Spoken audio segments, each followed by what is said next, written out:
Today we are going to start a new topic, that is quadratic equations of class 10th mathematics.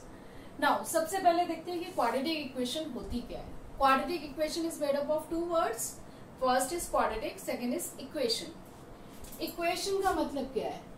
Equation is any statement which has equal to sign or a statement of equality. यानी कि जिसमें equal to sign आएगा वो equation हो गई. और quadratic word हम किस लिए यूज करते हैं? ये हमने पॉलिनोमियल्स में भी किया है. क्वाड्रेटिक पॉलिनोमियल्स कौन से होते हैं? जिनकी डिग्री 2 होती है. डिग्री 2 यानी कि हाईएस्ट पावर वेरिएबल की जो है वो 2 होती है. यानी कि कोई भी इक्वेशन जिसकी डिग्री 2 है मींस x या वेरिएबल की हाईएस्ट पावर हमें क्या चाहिए? 2. सो जनरल फॉर्म हो जाएगी हमारी ax² plus bx plus c is equal to 0, जहां पर a b c क्या है? रियल नंबर्स है. और a नॉट इक्वल टू 0 होगा बिकॉज a अगर 0 हो जाता है तो ये वाली टर्म हमारी वैनिश हो जाती है. तो हमारे पास रह जाता है सिर्फ bx प्लस c यानी कि linear equation. Clear? So let's take an example. x² minus 2x plus 1 is equal to 0. Another example, x² minus 5 is equal to 0. Another example, 2x² plus x is equal to 0. अब ये 3 examples दिए हैं, तीनों ही equations हैं. और क्योंकि highest power सब में x की 2 है, so all these are quadratic equations. अब इनमें से जब हम बात करते हैं इक्वेशन की तो हमने रूट्स ऑफ इक्वेशन भी किया है. लीनियर इक्वेशन में रूट्स क्या होते हैं? वो वैल्यू वेरिएबल की जो कि इक्वेशन को सेटिस्फाई करे या फिर लेफ्ट हैंड साइड और राइट हैंड साइड को इक्वेट करे या बैलेंस करे. Same meaning we have in quadratic equation. So quadratic equation की रूट्स या सॉल्यूशन क्या होगा? वो वैल्यूज x की जो लेफ्ट हैंड साइड और राइट हैंड साइड को बैलेंस करे. इस इक्वेशन में अगर मैं x इज इक्वल टू 1 लेती हूँ तो क्या हो जाएगा? हमारा लेफ्ट हैंड साइड हो जाएगी इस केस में 1² माइनस 2 इंटू 1 प्लस 1, यानी कि 1 minus 2 plus 1, so that is equal to 2 minus 2, that is equal to 0, and this is equal to RHS. यानी कि x की वैल्यू अगर मैं 1 रखती हूँ तो लेफ्ट हैंड साइड और राइट हैंड साइड इक्वल हो जाते हैं, यानी कि हमारी दोनों साइड्स बैलेंस हो जाती हैं. It means x is equal to 1 is a root of this quadratic equation. So इसी तरह से अगर मुझे पता लगाना है कि किसी भी इक्वेशन में रूट्स हैं कि नहीं है, रियल है कि नहीं है, इक्वल है कि नहीं है या अलग अलग है, तो उसको हम कहते हैं नेचर ऑफ रूट्स, कि किस तरह के रूट्स हमारी इक्वेशन के होंगे. उसके लिए पहले मैं कुछ एग्जांपल्स ले रही हूं, फिर हम उस पर कंक्लूजन करेंगे. So let's take example 1. x² minus x plus minus 6 is equal to 0. अब ये क्वाड्रेटिक इक्वेशन है. अगर ये क्वाड्रेटिक पॉलिनोमियल होता, सपोज अगर हमारे पास क्वाड्रेटिक पॉलिनोमियल है, तो हमने किया हुआ है क्वाड्रेटिक पॉलिनोमियल की जीरोस कैसे फाइंड करते हैं. उसके लिए पहले हम फैक्टराइज करते हैं इसको, यानी कि मिडिल टर्म स्प्लिट करेंगे.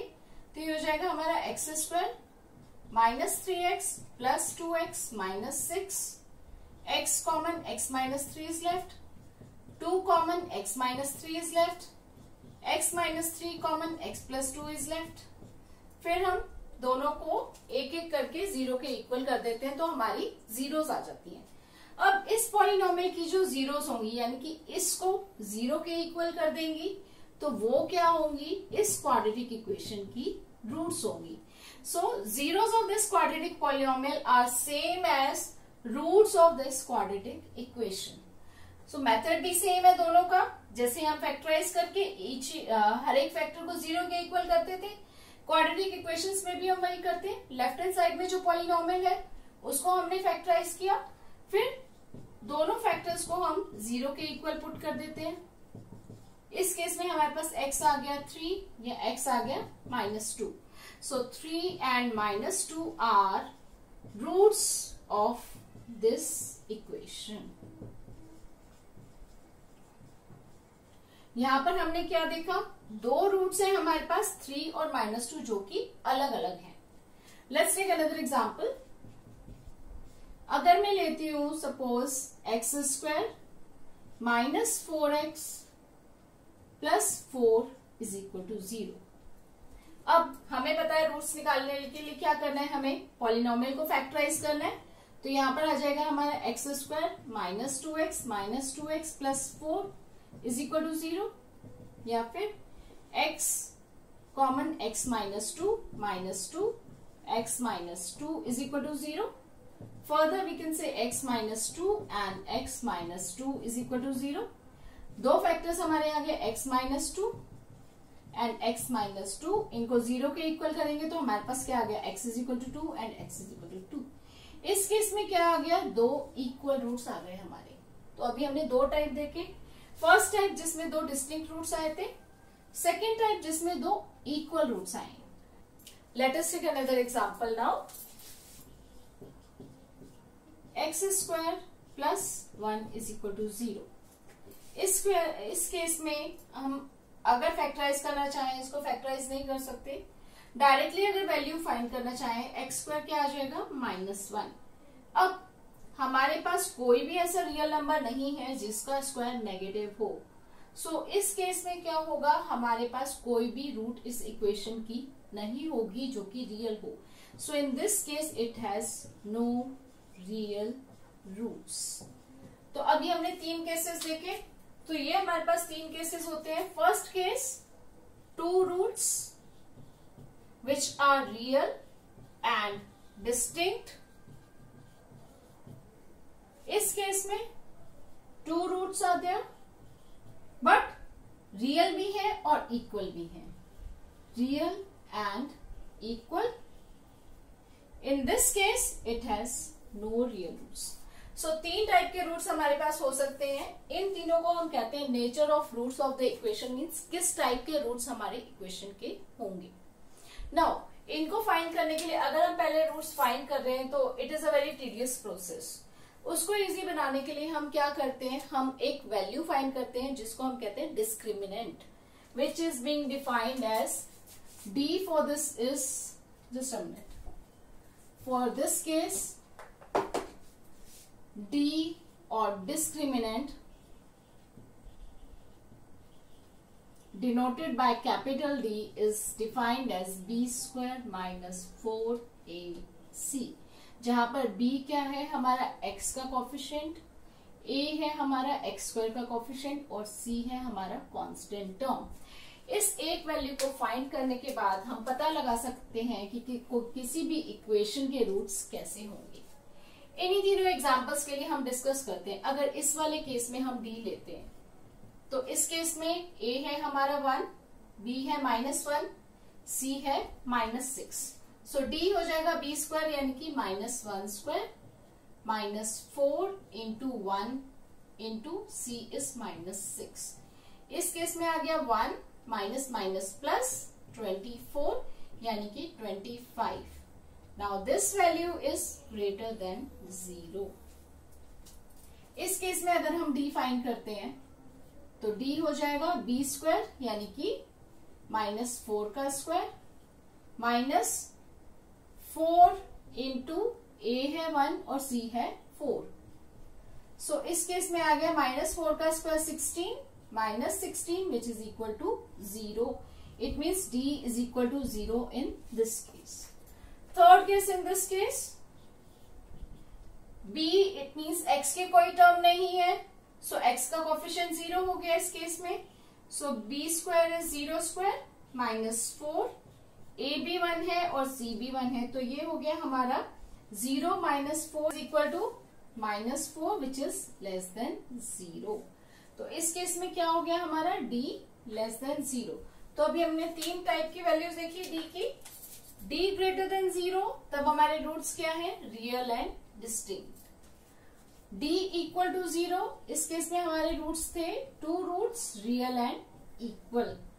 और थर्ड केस था हमारा d लेस देन 0 कब आ रहा है, when the equation has no real roots. So these are known as nature of roots of a quadratic equation. Let's have a quick recap of what we have discussed. अभी हमने discuss किया nature of roots के बारे में. तो कोई भी equation अगर हमें दी हुई है ax² plus bx plus c is equal to 0, उसके लिए पहले हम निकालेंगे discriminant which is equal to b² minus 4ac. Now depending on the value of d, अगर d ग्रेटर देन 0 है तो हमारे रूट्स होंगे रियल एंड डिस्टिंक्ट. अगर d 0 के इक्वल है तो होंगे रियल एंड इक्वल. अगर d लेस देन 0 है तब होंगे no real roots in that case. ठीक है. Now let's take some examples to find out the nature of roots of the quadratic equations. First example 2x² minus 3x plus 5 is equal to 0. इस case में a है हमारे पास 1, b है -3 और c है 5. तो डिस्क्रिमिनेंट यानी कि d हो जाएगा हमारा b² यानी कि -3² माइनस 4 इंटू 1 इंटू 5 जो कि हो गया हमारा 9 minus 20 which is equal to -11. Now इस केस में d की वैल्यू क्या है? Less than 0. Now since the value of d is less than 0 है तो no real roots. So in this case the equation has no real roots. Now second example 3x² minus 4 root 3x plus 4 is equal to 0. इस case में a है हमारे पास 3, b है -4 root 3 और c है 4. सो इस केस में डिस्क्रिमिनेंट d हो जाएगा हमारा b² यानी कि -4 root 3 whole square minus 4 into a is 3 into c is 4. अब ये हो गया माइनस माइनस बिकम्स प्लस. 4 का स्क्वायर 16, रूट 3 का square 3, 16 into 3 this is 48 minus 4 into 3 12 into 4 is 48 again. So this is equal to 0. So here we are getting d is equal to 0. D is equal to 0 means we are going to have real and equal roots in this case.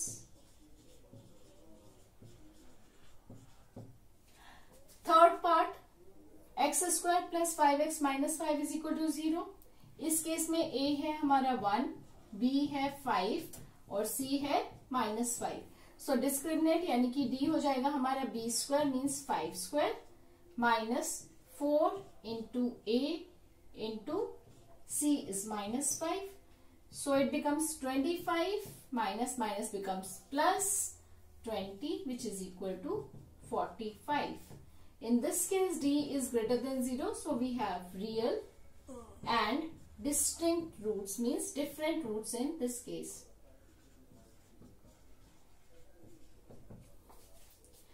So here we have done the questions in which we have to find nature of roots of a given quadratic equation.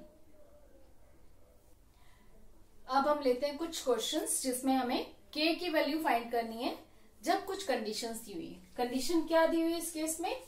The given quadratic equation has real and equal roots. अब real और equal roots के लिए हमें condition पता है क्या होती है? डिस्क्रिमिनेंट और d इज इक्वल टू 0. ठीक है. तो उसके लिए पहले हम निकालेंगे इसमें से a. फर्स्ट इक्वेशन में x² plus 4x plus k is equal to 0. a हो गया 1, b हो गया 4, c हो गया k. अब since the equation has real and equal roots therefore d will be equal to 0. सो ये आपको मेंशन करना है. For real and equal roots d is equal to 0. It means b² minus 4ac is equal to 0. Putting the values, b है हमारा 4 यानी कि 4² minus 4, a है 1, c है k is equal to 0. ये हो गया हमारा 16 minus 4k is equal to 0 यानी कि 16 is equal to 4k और k is equal to 16 by 4. This implies k is equal to 4. यानी कि इस केस में k की वैल्यू अगर 4 है तब इस वाली इक्वेशन के होंगे हमारे real and equal roots. Let's see second example. kx into x minus 3 plus 9 is equal to 0. किसी भी इक्वेशन को सॉल्व करने से पहले सबसे पहले देखो कि वो स्टैंडर्ड फॉर्म में होनी चाहिए यानी कि ax² plus bx plus c वाली फॉर्म. यहाँ पर ये दोनों मल्टीप्लाई हो रहे हैं, तो पहले इसको सिंप्लीफाई करेंगे हम, जिससे हमारे पास आएगा k x square minus 3kx plus 9 is equal to 0। इस केस में a हमारे पास हो गया k, b हो गया हमारे पास माइनस 3k और c हो गया हमारे पास 9। तो again for real and equal roots d is equal to 0 means b square minus 4ac that is equal to minus 3k whole square minus 4 into k into 9 is equal to 0। यहां से हमारे पास आ गया 9k square minus this is 36k is equal to 0। अब इन दोनों में से हम क्या करेंगे, 9 कॉमन है और k कॉमन है, what is left is k minus 4 is equal to 0. Now product of these two is equal to 0, either this is 0 or this is 0, यानी कि 9k is equal to 0 और k minus 4 is equal to 0। ये अगर 0 है तो k हमारा 0 हो गया, ये अगर 0 है तो k हमारा 4 हो गया। अब क्या k की वैल्यू 0 हो सकती है? रिकॉल करो, जब हमने क्वाड्रेटिक इक्वेशंस किया था तो उसमें एक कंडीशन दी थी कि a should not be equal to 0। a यानी कि कोएफिशिएंट ऑफ x स्क्वायर जो है वो 0 के इक्वल नहीं होना चाहिए किसी भी क्वाड्रेटिक इक्वेशन के लिए। तो यहां पर k क्या है, कोएफिशिएंट है x स्क्वायर का, तो वो 0 नहीं हो सकता। So this value will be rejected because k can't be 0 since coefficient of x square cannot be 0. Therefore, our acceptable value for k is 4. So k की वैल्यू हमारी आती है सिर्फ 4. So यहाँ पर अगर k की वैल्यू 4 होगी तब इस क्वाड्रेटिक इक्वेशन के रियल और इक्वल रूट्स होंगे। Let's take the third example. Third example में है हमारे पास x square plus k into 2x plus k minus 1। Again ये फिर से हमारे पास स्टैंडर्ड फॉर्म में नहीं है, तो पहले हम इसको सिंप्लीफाई करेंगे। तो ये आ जाएगा एक्स स्क्वायर प्लस ये हो जाएगा 2kx plus this is k square minus k is equal to 0। इस केस में a हमारा है 1, b है 2k और c है k स्क्वायर माइनस k। सो हमारा d और डिस्क्रिमिनेंट हो जाएगा b स्क्वायर यानी कि 2k का whole square minus 4 into 1 into k square minus k and in this case k d is equal to 0 यानी कि ये हमारा पूरा 0 के इक्वल हो जाएगा। ये हो गया 4k स्क्वायर, यहाँ पर आ गया minus 4k square minus minus plus 4k and we know this d is equal to 0। So 4k square gets cancelled, only 4k is left. 4k is equal to 0 which gives you the value k is equal to 0. So k is equal to 0 is the required value. अगर यहाँ पर k की value 0 होगी तब इस equation के real और equal roots होंगे। अब k क्या है, x स्क्वायर का कोएफिशिएंट नहीं है तो इसलिए ये वैल्यू यहाँ पर एक्सेप्टेबल है। तो अभी हमने देखा अगर हमारे रूट्स रियल और इक्वल होंगे तो हम k की वैल्यू कैसे निकालेंगे। Let's take some other cases. अगर इस वाली सिचुएशन में यहाँ पर तो रियल इक्वल रूट्स थे, अगर हमारे पास होता, अगर इस इक्वेशन के डिस्टिंक्ट रूट्स होते,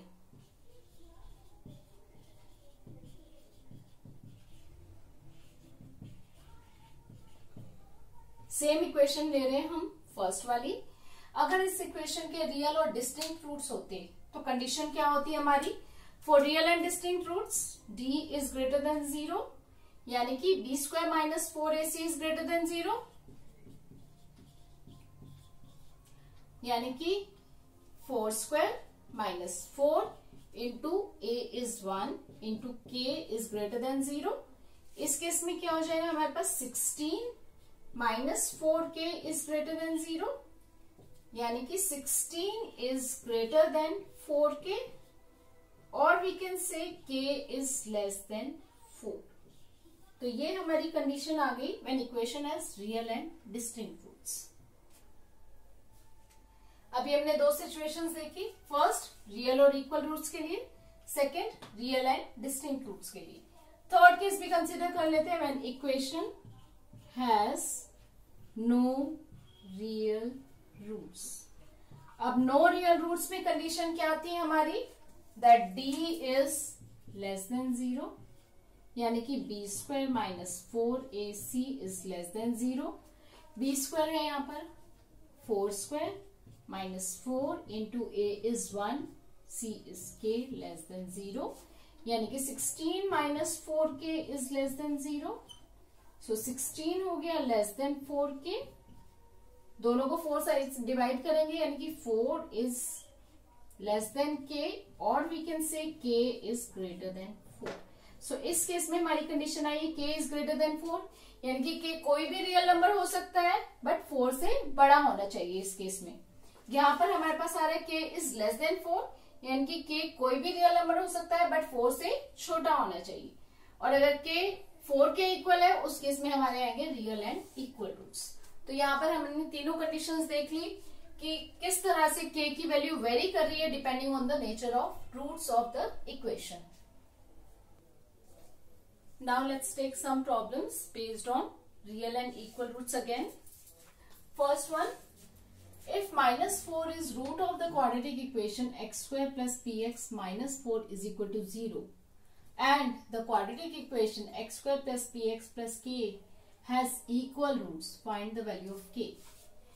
First of all, सबसे पहले आपको ये समझना है कि ये क्वेश्चन दो पार्ट्स में कंबाइंड है।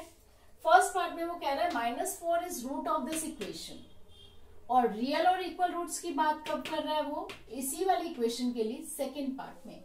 सो पहले हम फर्स्ट वाली कंडीशन यूज करेंगे, -4 is the root of this quadratic equation. Equation हमें दी हुई है x square plus p x minus 4 is equal to 0। अब वो कह रहे हैं कि -4 इस इक्वेशन का रूट है। रूट रिकॉल करो क्या होता है, root of any equation is value of variable which makes both sides equal, यानी कि x की वो वैल्यू जो हम सब्स्टिट्यूट करेंगे तो लेफ्ट हैंड साइड और राइट हैंड साइड इक्वल हो जाएगी। So therefore since -4 is a root of this equation,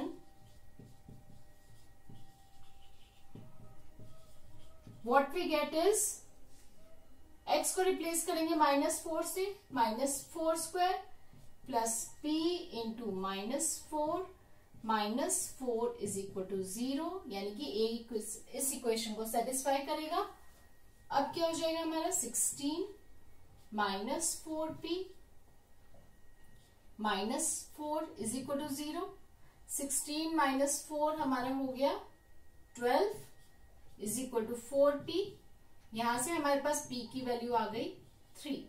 so first part of the question is p is equal to 3 हमने फाइंड कर लिया। अब वो बात कर रहा है इस वाली इक्वेशन की, यानी कि equation x square plus p x plus k is equal to 0 है। अब हमने p की वैल्यू 3 फाइंड कर ली, तो ये वैल्यू हम इस इक्वेशन में सब्स्टिट्यूट कर सकते हैं। तो इक्वेशन आ जाएगी हमारे पास x square plus 3x plus k is equal to 0। अब इस इक्वेशन के बारे में वो क्या कह रहा है, the quadratic equation this has equal roots, यानी कि इस वाली इक्वेशन के इक्वल रूट्स है। और इक्वल रूट्स के लिए कंडीशन क्या होती है, b इज इक्वल टू 0, यानी कि b square minus 4ac is equal to 0। b है इस केस में 3, यानी कि 3 square minus 4 into a is 1, c is k is equal to 0, यानी कि हमारे पास आ गया 9 minus 4k is equal to 0, और we can say 9 is equal to 4k। Further I can say k is equal to 9/4। सो ये आ गया हमारा answer, that k is equal to 9/4, जो कि हमें फाइंड करना था। Now let us take the second question. Second question में वो क्या कह रहा है, write all the values of p for which the quadratic equation this has equal roots, find the roots of the equation so obtained. अब ये वाली equation है, इसमें p की वैल्यू हमें नहीं पता। फर्स्ट पार्ट में वो क्या कह रहा है, इस इक्वेशन के इक्वल रूट्स हैं, तो वहां से हमें p की वैल्यू फाइंड करनी है। एक बार हमारे पास p की वैल्यू आ जाएगी, फिर हमें इस इक्वेशन के रूट्स भी फाइंड करने हैं। सो पहले हम फर्स्ट पार्ट कंसीडर करेंगे इसका। इक्वेशन है हमारे पास x square plus p x plus 16 is equal to 0. Now since the equation has equal roots, so equal roots के लिए हमारे पास कंडीशन होती है d is equal to 0, यानी कि b square minus 4ac is 0. अब b square minus 4ac 0 है तो वैल्यूज पुट करेंगे यहाँ पे। b है यहाँ पर p, so p square minus 4, a is 1, c is 16 is equal to 0. So ये हो गया हमारा p square is equal to 64. तो p की वैल्यू क्या हो जाएगी यहाँ पर? p की वैल्यू हो जाएगी plus minus root 64 which is equal to p is equal to plus minus 8. यहाँ पर हमने प्लस माइनस क्यों लिया है? Let's take example. p की वैल्यू अगर मैं 8 डालती हूँ तो 8 स्क्वायर भी 64 है, और अगर मैं p की वैल्यू -8 डालती हूँ तो -8 का स्क्वायर भी 64 होगा। सो इसलिए हमें प्लस माइनस दोनों वैल्यूज कंसिडर करनी होंगी। अगर हम सिर्फ एक वैल्यू लेते हैं तो आंसर हमारा इनकम्प्लीट होगा। सो अब p की हमारे पास दो वैल्यूज आ गई, एक एक करके कंसिडर करते हैं। p 8 है, सेकेंड वैल्यू हमारी आई है p is equal to -8। p अगर 8 है तो ये इक्वेशन हमारी बन जाएगी x square plus 8x plus 16 is equal to 0। p अगर -8 है तो ये इक्वेशन हो जाएगी x square minus 8x plus 16 is equal to 0। अब वो क्या कह रहे हैं? Find roots of the equation so obtained. अब हमारे पास p की वैल्यूज आ गई, p की वैल्यूज के अकॉर्डिंग हमारे पास इक्वेशंस आ गई। अब हमें क्या करना है? इनके रूट्स निकालने हैं। रूट्स के लिए I am using the factorisation method. Polynomial को फैक्टराइज करेंगे। So this is equal to x square plus 4x plus 4x plus 16 is equal to 0। For the x common, x plus 4 is left, 4 common, x plus 4 is left. So ये आ जाएगा x plus 4 into x plus 4 is equal to 0, यानी कि x is equal to -4 and -4। As you can see, the roots are equal in this case. इस case में same इसको factors use करेंगे 4 and 4, but यहाँ पे माइनस साइन है तो इसके फैक्टर्स हो जाएंगे -4x और -4x plus 16 is equal to 0।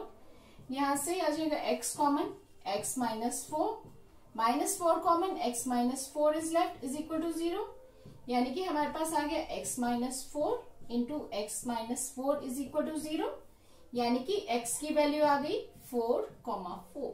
So इस केस में भी हमारे पास इक्वल रूट्स आ रहे हैं। So solution for this final answer is roots of the quadratic equation so obtained. इस वाली इक्वेशन के रूट्स हो गए हमारे -4 and 4, और इस वाली इक्वेशन के रूट्स हो गए हमारे 4 and 4। So these type of questions are very common in board exams. उसमें हम क्या कर रहे हैं? यहाँ पर दो सिचुएशंस को कंबाइन करके क्वेश्चन दे रहे हैं। एक सिचुएशन नहीं है, दो सिचुएशंस को कंबाइन कर रहे हैं। So read the question carefully कि वो फर्स्ट पार्ट में क्या कह रहे हैं और सेकंड पार्ट में वो क्या कह रहे हैं। सो फर्स्ट पार्ट में यहाँ पर सिर्फ वो रूट की बात कर रहा था, सेकंड पार्ट में रियल एंड इक्वल रूट की बात कर रहा है। यहाँ पर फर्स्ट पार्ट में वो कह रहा है कि equation has equal roots, second part में जो p की वैल्यूज आई है उसके अकॉर्डिंग इक्वेशंस जो बनेंगी उनके रूट्स की बात कर रहा है। So it's very important to read the question carefully and then proceed.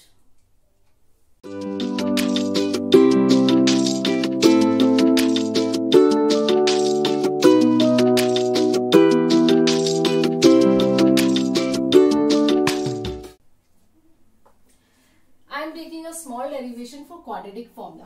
Quadratic formula क्या है? एक फॉर्मूला है जो हम यूज करते हैं किसी भी क्वाड्रेटिक इक्वेशन को सॉल्व करने के लिए, यानी कि उसकी रूट्स को निकालने के लिए। अब डेरिवेशन, दो it's not in syllabus, I am taking it just for the sake of knowledge. You should know how it is being derived. Okay, so general form of quadratic equation is ax² + bx + c = 0। First step, x square के coefficient को 1 करने के लिए हम क्या कर रहे हैं, dividing both sides by a।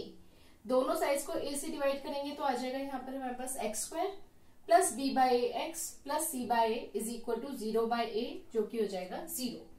अब परफेक्ट स्क्वायर की अगर हम आइडेंटिटी देखें तो ये हमारे पास आइडेंटिटी होती है x square plus 2xy plus y square is equal to x plus y whole square. यानी कि अगर हम लेफ्ट साइड को इस फॉर्म में कन्वर्ट कर दें तो हम इसको इस फॉर्म में लिख पाएंगे। तो इस फॉर्म में लिखने के लिए कंपेयर करते हैं, एक्स स्क्वायर हमारे पास ऑलरेडी है, एक्स वाली जो टर्म है यानी कि ये होनी चाहिए।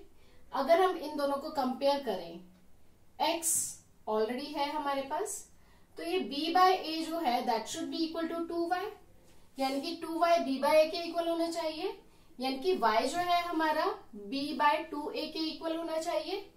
तो अगर हम इसको y को b बाय 2a ले लें और ये वाला y स्क्वायर हमारे पास नहीं है, तो हम क्या कर रहे हैं, इसको ऐड और सब्ट्रैक्ट कर रहे हैं इसका स्क्वायर जो कि है y।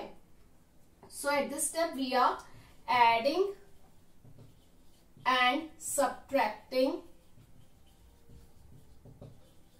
b upon 2a whole square। so ये हमने ऐड भी कर दिया और सब्ट्रैक्ट भी कर दिया।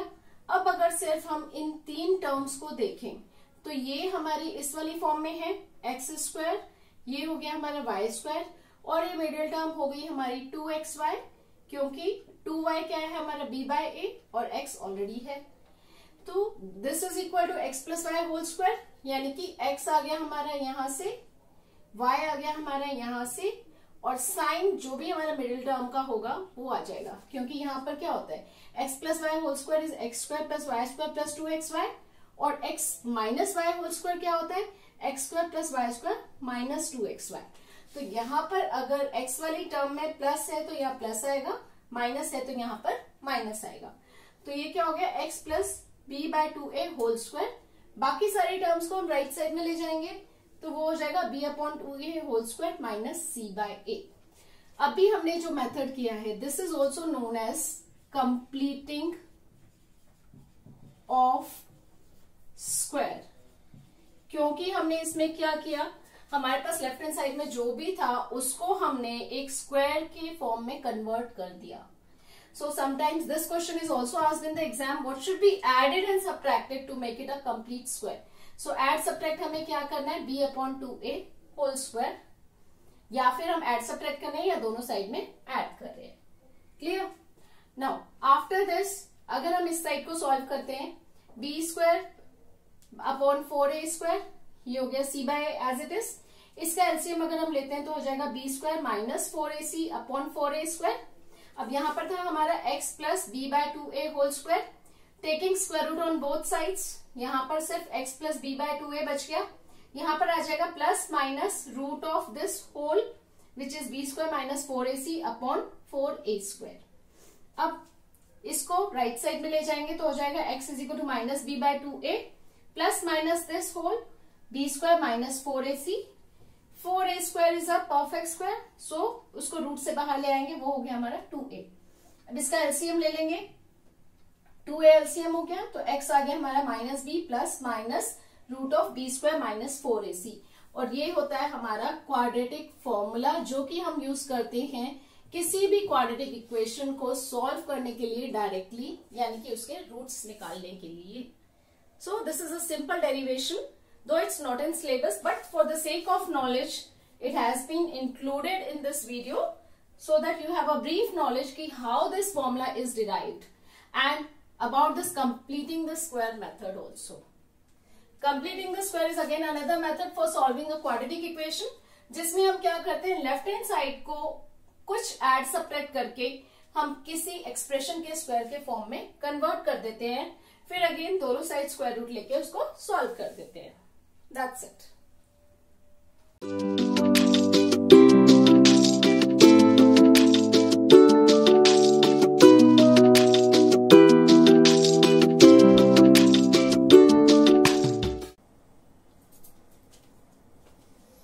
Now let's consider methods of solving a quadratic equation. अभी तक हमने क्वाड्रेटिक इक्वेशन किया था फैक्टराइजेशन से, उसको रिकॉल करते हैं। अब हमारे पास दो मेथड्स और हैं quadratic formula or completing the square. Let's see how will we solve equation using these methods. Equation मैंने ली है x square minus 5x minus 6 is equal to 0. अब अगर हम फैक्टराइज करते हैं इस पॉलिनोमियल को by splitting the middle term, हमारे पास क्या आ जाएगा, एक्स स्क्वायर. 6 के फैक्टर्स हमें करने हैं जो कि सब्ट्रैक्ट करके हमें लाना है 5. So those are 6 and 1. So minus 6x plus 1x minus 6 is equal to 0. Next step, x common, x minus 6 is left. 1 common, x minus 6 is left. So we get here x minus 6 common, x plus 1 is left. So putting each factor equal to 0, x minus 6 0 के equal है या फिर x plus 1 0 के equal है. यहाँ से आ जाएगा x is equal to 6 and x is equal to minus 1. So therefore two roots of this equation are x is equal to 6 and x is equal to minus 1. अब ये देखते हैं कि यही equation हम quadratic formula से कैसे करेंगे. So the equation is x square minus 5x minus 6 is equal to 0. Quadratic formula अभी हमने किया था. क्वाड्रेटिक फॉर्मूला होता है x is equal to minus b plus minus root of b square minus 4ac upon 2a. तो यहाँ पर a है हमारे पास 1, b है माइनस 5, c है minus 6. Then x is minus b यानी कि minus minus 5 plus minus root of b square यानी कि माइनस 5 का स्क्वायर माइनस 4ac यानी कि 4 into a is 1 into c is minus 6 upon 2a 2 into 1 यानी कि ये हो जाएगा 5 प्लस माइनस माइनस 5 का स्क्वायर हो गया 25 माइनस माइनस ये हो गया plus 4 into 6 24 the whole divide by 2. So ये आ गया 5 प्लस माइनस रूट 49 बाय 2 और स्क्वायर रूट ऑफ 49 क्या होता है, we know it is 7. So plus minus 7 by 2. अब ये प्लस माइनस साइन इसलिए है क्योंकि एक रूट हम प्लस का साइन लेके फाइंड करते हैं, दूसरा रूट हम माइनस का साइन लेके करते हैं. यानी कि x हो जाएगा हमारा 5 प्लस 7 बाय 2 या फिर 5 माइनस 7 बाय 2. अब इसको सॉल्व करेंगे तो आ जाएगा 12 बाय 2. x यहां से आ जाएगा हमारे पास 6, यहां से हमारे पास आ जाएगा minus 2 by 1 that is equal to minus 1. So here we get the same roots, x is equal to 6 and x is equal to minus 1. Now let's see the third method, completing of square for the same equation. x square minus 5x minus 6 is equal to 0. अब इस वाले method के लिए सबसे पहले आपने क्या करना है कि x का कोफिशिएंट जो भी है उसको 1 करना है. 1 कैसे करेंगे, अगर यहाँ पर सपोज 2 है, 3 है, 4 है, जो भी नंबर है उससे दोनों साइड्स को हम डिवाइड कर देंगे और x स्क्वायर का कोफिशिएंट 1 ले आएंगे. अब x स्क्वायर का कोफिशिएंट 1 है तो हम क्या करेंगे, b अपॉन 2a से एड b अपॉन 2a के स्क्वायर को हम एड और सब्ट्रैक्ट करेंगे इस इक्वेशन में, ताकि हमारा लेफ्ट हैंड साइड में स्क्वायर कंप्लीट हो जाए. इस केस में a हमारा 1 हो जाएगा, b is minus 5, c is minus 6.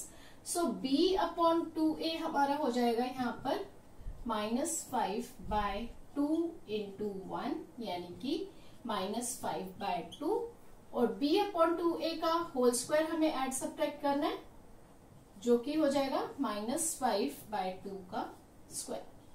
ठीक है, तो यानी कि इसमें हम एडिंग एंड सब्ट्रैक्टिंग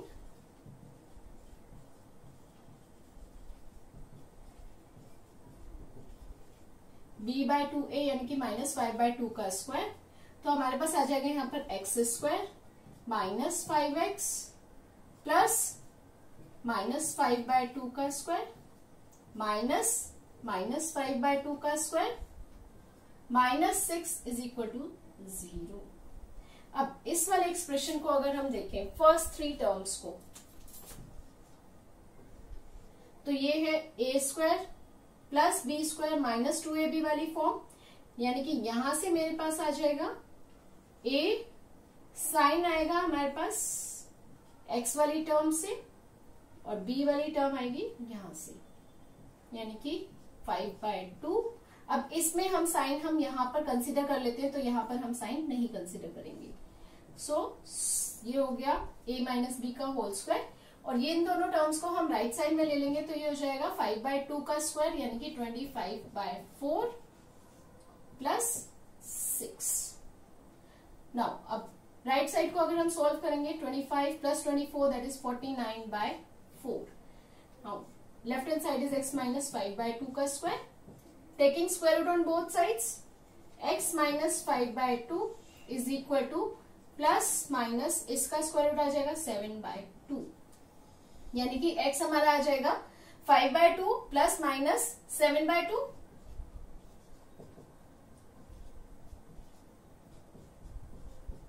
सो अगर हम प्लस लेंगे तो ये हो जाएगा 5 प्लस 7 12/2, तो x की वैल्यू हमारी आ जाएगी 6।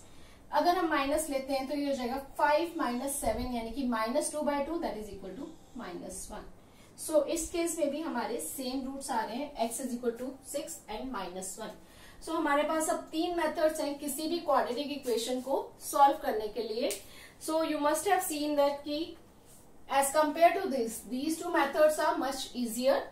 तो अगर एग्जाम में कभी भी मेंशन नहीं होगा कि आपको कौन सा मेथड यूज करना है, तो it's advise to go for either factorisation if you are able to find the factors directly, और best is go for quadratic formula if the coefficients are not too big.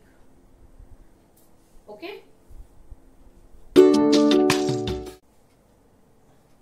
Now we have learned how to solve quadratic equations using 3 different methods. अब हम कुछ और problems ले रहे हैं जिनमें हम क्वाड्रेटिक इक्वेशंस को सॉल्व करेंगे। लेट्स सी कि कौन सा मेथड हमारी किस टाइप की इक्वेशंस के लिए बेस्ट सुटेबल होगा। First example 1/x plus 4 minus 1/x minus 7 is equal to 11/30, where x is not equal to -4 and 7. ये कंडीशन हमें इसलिए दी हुई है क्योंकि x अगर -4 होगा तो ये वाली टर्म 0 हो जाएगी, यानी कि ये नॉट डिफाइंड हो जाएगा, और x अगर 7 होता है तब ये वाली टर्म 0 हो जाएगी। 1/0 is नॉट डिफाइंड, तो ये नॉट डिफाइंड हो जाएगा, इसलिए ये वाली कंडीशंस दी जाती हैं यूजुअली क्वेश्चंस में। Now In order to solve this, सबसे पहले हम लेफ्ट हैंड साइड में एलसीएम लेंगे। एलसीएम इन दोनों का हो जाएगा x plus 4 into x minus 7. Now 1 into x minus 7 is x minus 7 minus 1 into this is x plus 4, which is equal to 11/30. यहाँ पर आ जाएगा x minus 7 minus x minus 4 upon x plus 4 into x minus 7 is equal to 11/30. x gets cancelled, minus 11 बचा, so minus 11 upon x plus 4 into x minus 7 is equal to 11/30. अब ये 11 cancel हो जाएगा और क्रॉस मल्टीप्लाई करेंगे इसको, तो आ जाएगा हमारे पास -30 is equal to product of these two, जो कि हो जाएगा x square -7x plus 4x minus 28। अब यहां से हमारे पास इक्वेशन आ जाएगी x square -7 plus 4 is -3x -28, ये वहां जाके प्लस हो जाएगा -28 प्लस 30 यानी कि +2 इज इक्वल टू 0। ये आ गई हमारी क्वाड्रेटिक इक्वेशन। अब इसको सॉल्व करने के लिए हम फैक्टराइजेशन यूज कर सकते हैं, बिकॉज 2 को ऐड करके 2 के फैक्टर्स को ऐड करके हमें 3 लाना है, which we know directly 2 and 1. So I can directly write x square minus x minus 2x plus 2 is equal to 0. So x common, x minus 1 is left, minus 2 common, x minus 1 is left, x minus 1 common, x minus 2 is left. So we get the roots x is equal to 1 and x is equal to 2 are the roots of this equation. Let's see the second one. Second question के लिए 12ab(x square) minus, अब यहां पर देखो 2 terms हैं हमारे पास। अब अगर 2 टर्म्स जब भी आपके पास हो x के साथ, तो एक बार ट्राई करना कि उनको सेपरेट करके, यानी कि 9a²x माइनस माइनस हो जाएगा plus 8b²x minus 6ab is equal to 0। तो once we open this bracket, try करो कि इन दोनों में से कुछ कॉमन लेके और इन दोनों में से कुछ कॉमन लेके अगर हमें कुछ कॉमन रिजल्ट मिलता है then we can directly go for it. इन दोनों में से कॉमन क्या है? 12 और 9 में से कॉमन 3 है, a is common and x is common. So अब हमारे पास बचा क्या? 4b एंड x, और यहां पर आ गया -3a। अब इन में से कॉमन क्या है? 8 और 6 में से कॉमन आ गया 2, b स्क्वायर और b में से common b, we are left with 4bx। यहां पर बच गया हमारे पास 3 and a is equal to 0। अब देखो हमारे पास ये सेम फैक्टर आ गया, it means we can proceed. अगर ये नहीं आता then we have to think of something else. So here अब हम यहाँ पे directly 4bx minus 3a common ले लिया हमने, 3ax प्लस 2b बचा। सो आइदर दिस इज 0 और this is 0। 4bx minus 3a is equal to 0, या फिर 3ax plus 2b is equal to 0। ये अगर 0 है तो x की वैल्यू आ जाएगी हमारे पास 3a अपॉन 4b। यहां से हमारे पास x की वैल्यू आ जाएगी -2b अपॉन 3a। सो ये दो हमारे रूट्स हो गए इस वाली इक्वेशन की। Now third one is almost similar. Third one is p square x square plus p square minus q square into x minus q square is equal to 0। अब इसमें भी हम ब्रैकेट्स ओपन करके देख लेते हैं। अगर हमारे पास कुछ कॉमन फैक्टर्स आके जैसे हमने ये सॉल्व किया वैसे सॉल्व कर सकते हैं, तो then this is the easiest way. So p square x square plus t square x minus q square x minus q square is equal to 0। इन दोनों में कॉमन आ गया हमारे पास p स्क्वायर और एक x। What is left? x plus 1। यहां पर common है minus q square, x plus 1 is left. यहां पर भी देखो हमारे पास कॉमन फैक्टर आ गया, so we can take this common. p square x minus q square is left, so either x plus 1 is 0 और p square x minus q square is equal to 0।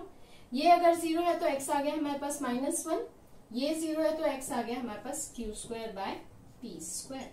So x is -1 और q square by p square. तो ये दो roots आ गए हमारे पास third equation के। तो आपने देखा directly just by rearranging the terms, it means हमने ये ब्रैकेट ओपन किया मिडिल टर्म वाले का, फिर इसको फर्स्ट टर्म के साथ कंबाइन किया, इसको लास्ट टर्म के साथ कंबाइन किया, and we are able to solve the equations directly. Let's consider the fourth equation now. अब फोर्थ इक्वेशन में 9x square minus 9a plus b into x plus 2a square plus 5ab plus 2b square is equal to 0। इसमें भी x के साथ हमारे पास दो parts हैं, तो अगर हम इनको सेपरेट करते हैं 9x square minus 9ax minus 9bx plus 2a square plus 5ab plus 2b square is equal to 0। अब इस केस में हमारे पास यहां पर तो 9x कॉमन आ जाएगा, बचा क्या x माइनस a, बट यहां पर हमारे पास कुछ भी कॉमन नहीं है। सो अभी तक जो हमने मेथड यूज किया हम वो वाला मेथड यहां पर नहीं यूज कर सकते। इट मीन्स इधर we have to find out some way कि इसको हम ऐड सब्ट्रैक्ट करके कुछ कर सकें। Otherwise easiest way rather than going for this we go for quadratic formula. Quadratic formula we know is x is equal to minus b plus minus root of b square minus 4ac upon 2a, where this is nothing but discriminant, so I can even write this as minus b plus minus root d upon 2a. So it will be easier for me if I solve d first and then proceed even for the quadratic formula. So let's find out d first for this equation. For this, a in this case is 9, coefficient of x square. b in this case is minus 9 a plus b, and c in this case is this whole term 2a square plus 5ab plus 2b square. Let's find out discriminant or d in this case, which is equal to b square minus 4ac.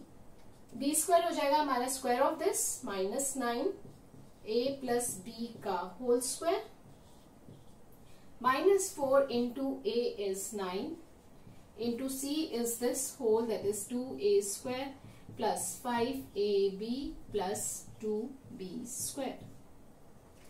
अब ये आ जाएगा हमारे पास 81 और ये हो जाएगा हमारे पास a square, a plus b का whole square, that is a square plus b square plus 2ab and this is -36 2a square plus 5ab plus 2b square. अब इन दोनों में से 9 हम कॉमन ले सकते हैं to make our calculations easier. यहाँ पर मेरे पास बचेगा 9, जो फर्दर अगर मैं मल्टीप्लाई करती हूँ तो आ जाएगा 9a square plus 9b square plus 9 into 2 18ab. इसमें से 9 कॉमन ले लिया, 4 बचा तो -4 into 2 8a square -4 plus 5 is -20 ab, -4 plus 2 is -8b square. Now let's simplify this expression. इसको सॉल्व करके हमारे पास आ जाएगा 9a square minus 8a square आ गया a square, 9b square minus 8b square आ गया हमारे पास b square, 18ab minus 20ab आ गया हमारे पास -2ab. This is nothing but the form a square plus b square minus 2ab, which is square of a minus b. So d we get as 9 into a minus b whole square. यानी कि square root of d क्या हो जाएगा हमारे पास, square root of this, square root of 9 is 3 और इसका square root हो जाएगा a minus b. ये आ गया हमारे पास square root of d. Now using quadratic formula x is equal to minus b plus minus square root of b upon 2a. So यहां पर हमारे पास b है ये वाली टर्म, यानी कि -9a plus b plus minus root d हमने ऑलरेडी कैलकुलेट कर लिया जो कि है 3 into a minus b upon 2a. a in this case is 9. So we just need to simplify this now.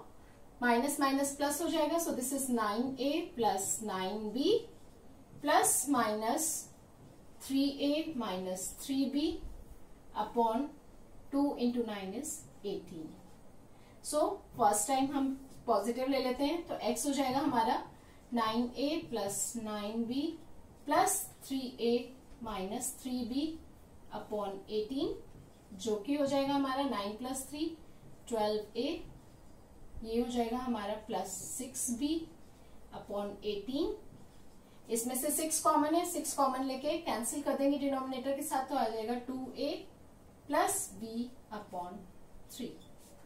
अब नेगेटिव वाली वैल्यू लेते हैं तो आ जाएगा हमारे पास 9a plus 9b minus 3a minus minus becomes plus 3b upon 18, जो कि हो जाएगा हमारे पास 6a plus 12b upon 18. Again taking 6 common and cancelling with denominator a plus 2b upon 3.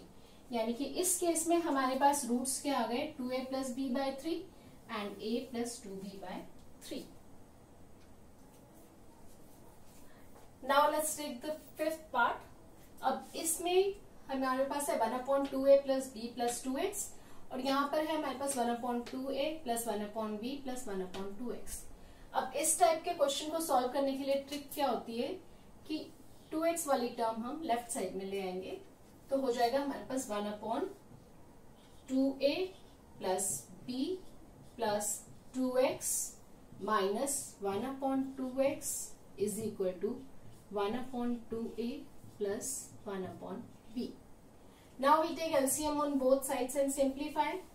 यहाँ पर LCM हो जाएगा 2a plus b plus 2x into 2x. Numerator is 2x minus 2a minus b minus 2x. 2x यहाँ पर cancel हो गया. यहाँ पर आ जाएगा b plus 2a upon 2a into b. अब यहाँ पर हमारे पास बचा minus 2a minus b, minus common ले लेंगे तो बचेगा 2a plus b upon 2a plus b plus 2x into 2x is equal to b plus 2a और 2a plus b upon 2a into b। अब हमारा ये कैंसिल हो जाएगा, यहाँ पर भी 2a प्लस बी है, यहाँ पर भी 2a प्लस बी है, और यहाँ पर भी 2 है, यहाँ पर भी 2 है। ये कैंसिल होने के बाद फिर हम क्रॉस मल्टीप्लाई कर देंगे तो हमारे पास आ जाएगा -1 into a base minus a b, ये वहां चला जाएगा तो ये हो जाएगा 2a plus b plus 2x into x. Further simplify करेंगे तो हमारे पास आ जाएगा 2ax plus bx plus 2x square. इसको वहां ले जाएंगे तो हमारे पास आ जाएगा 0 is equal to 2x square plus 2ax plus bx minus ab था वहां जाकर प्लस ab हो जाएगा। फर्दर इन दोनों में से 2x कॉमन है, x प्लस a बचा, यहां पर b कॉमन है, x प्लस a बचा। अब x plus a common factor आ गया तो this we can take as x plus a common लिया, 2x plus b is left. Again अगर ये 0 होता है x हमारा आ जाएगा माइनस a, और अगर 2x प्लस b हमारा 0 होता है तो यहां से x आ जाएगा हमारा माइनस b बाय 2। सो इस बार हमारे रूट्स क्या आ गए, x is equal to minus a and x is equal to minus b by 2। So we have seen different methods of solving quadratic equations. अभी जो हमने इक्वेशन सॉल्व की उनमें से हमने फैक्टराइजेशन वाला मेथड यूज किया, क्वाड्रेटिक फॉर्मूला भी यूज किया है कुछ केसेस में, बट कंप्लीटिंग द स्क्वायर नहीं यूज किया। सो कंप्लीटिंग द स्क्वायर हम कब यूज करेंगे, या तो क्वेश्चन में स्पेसिफिकली मेंशन होगा that you have to solve this problem by using completing the square method, या फिर directly by observation you are able to make out कि हाँ हम इसका परफेक्ट स्क्वायर कर सकते हैं इजीली, तब हम यूज करते हैं। Otherwise we go for these two methods generally. I hope now you are in the condition to solve any type of quadratic equation which is given to you by the method of your choice.